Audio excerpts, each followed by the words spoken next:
There's a rising level of anger and frustration in the world, and for many of us, it began in the 60s.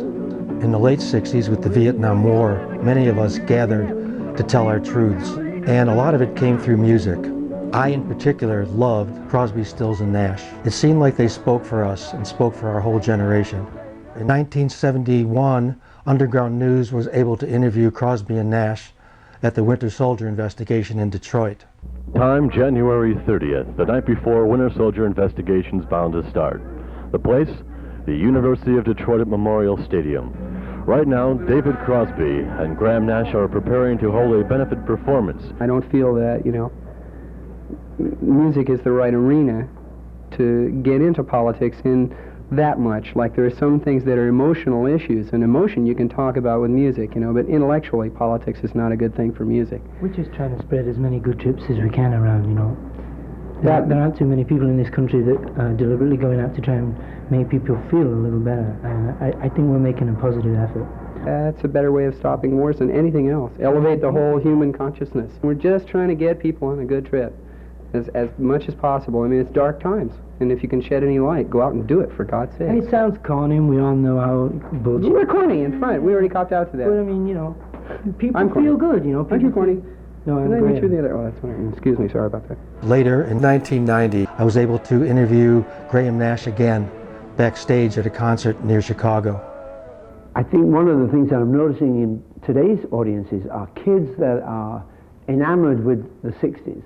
And in trying to analyze that, I've realized that that was probably the last time of major change when kids felt that they could really take a hold of their own future and mold it to the shape that they wanted.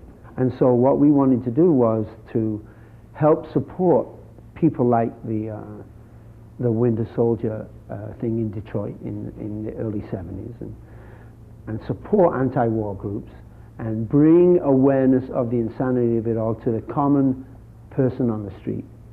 Your sense of outrage has to be directed somewhere.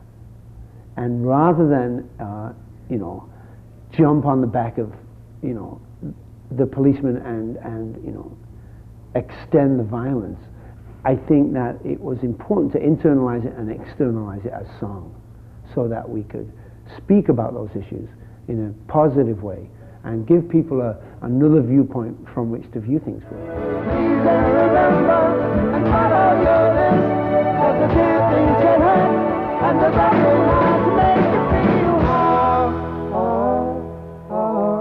I didn't take satisfaction in knowing that the things that we were talking about were correct. I was angry because, many thousands of good men and women died because people believed the wrong side. People believed General Westmoreland instead of, Bob Dylan. Music like Crosby, Stills, and Nash and others unified us. Now it's our turn. So do whatever you can do, like Graham Nash and others. Use your talents, use your skills, use your influence, work with your friends, work with your community, and let's get our voices heard again, because we need it now more than ever. As a composer, you can only write truthfully about and emotionally about what moves you emotionally.